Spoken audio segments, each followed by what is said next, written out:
What's going on, guys? In this video I'm going to tell you how I shot and edited this portrait in Lightroom. I'm sorry I'm using Lightroom 4 and some of you guys may not have the newer version, but whatever I'm going to do in this tutorial is going to be identical to Lightroom 3. So if you follow the same steps in Lightroom 3, it's going to be pretty much the same, okay? Because there's not a huge difference when it comes to the interface between Lightroom 3 and Lightroom 4. Okay, so how I shot this picture, I used D7000 with 50mm 1.8G lens and a speed light. I basically grabbed the chair, got on the chair, and that's how I composed the shot. It actually wasn't composed exactly like this. Let me reset it so you can see. That's how it was done. I left some extra room in there on purpose.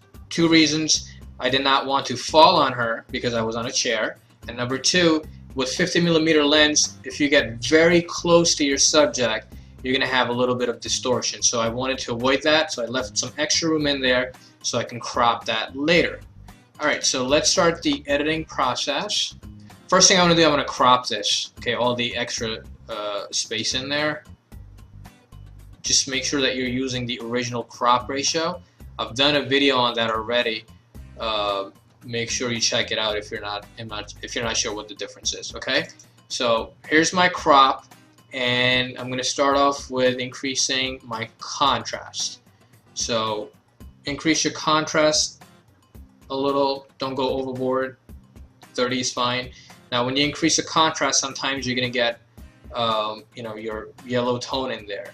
All you have to do is just decrease your temperature and it will make your picture a little bit cooler. Okay, let's see, contrast.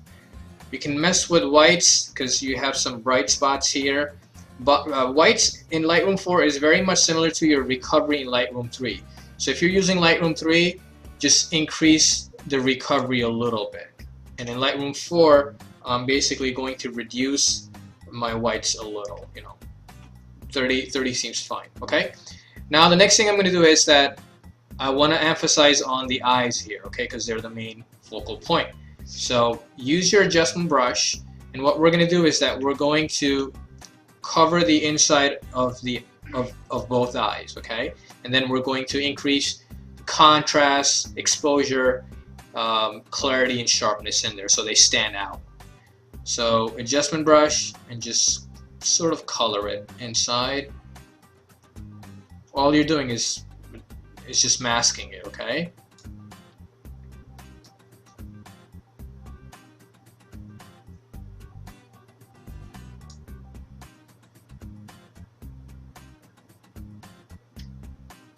Alright, this looks good. So what I'm going to do is I'm going to increase my contrast.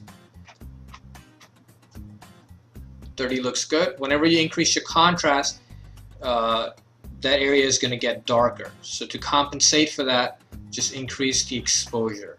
Okay, that looks good. I'm going to increase the clarity. Please don't go overboard with clarity. 20 seems good to me. I'm going to increase my saturation a little, just so the blue color in her eye, in her eyes stand out more. Okay, so increase your saturation. That looks about right, and just a little bit of sharpness in the eyes.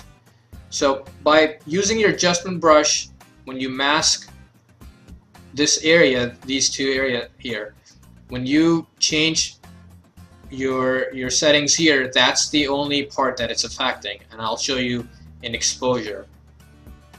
Okay, so it's a very cool trick. Alright, leave it at 80.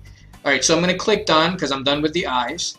I'm going to click on adjustment brush one more time, and this time what I'm going to do, I'm going to mask her skin because I want to make that soft. Okay, you can choose different size right here, or you can just use it from the top of your mouse. Okay, this is about right, and just start going over her skin. For tight spots, reduce the size of your mouse, not your mouse, your brush, using the mouse.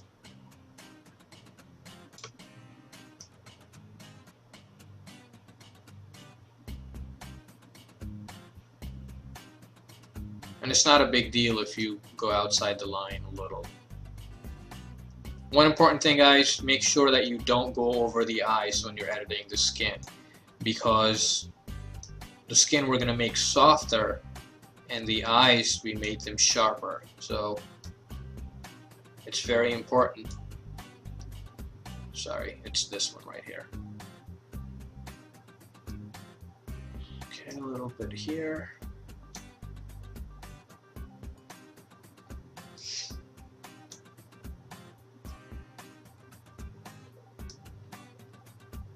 Alright, so that's done. Now what you have to do is just reduce the clarity, and it will make your skin softer. Don't go overboard like -100. It looks really photoshopped. So I would say probably around 60 looks more, you know, realistic. Okay, click done. So you're done with the skin.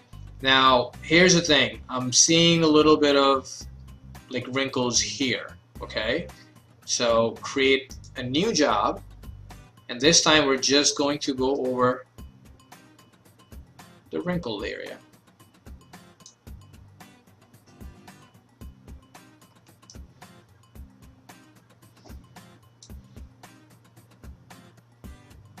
Alright, that's it.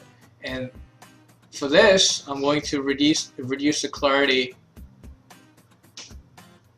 to, you know, 90 looks good. Matter of fact, even 100 looks good. Alright, so now those wrinkle areas are pretty much gone. Let me show you the before and after. You can see the difference right there. Okay, so first layer of the mask was around 60, and then on top of that there was another mask for -100. So you're pretty much done here. You know, you can use your spot removal if you see hair in the frame that you don't want.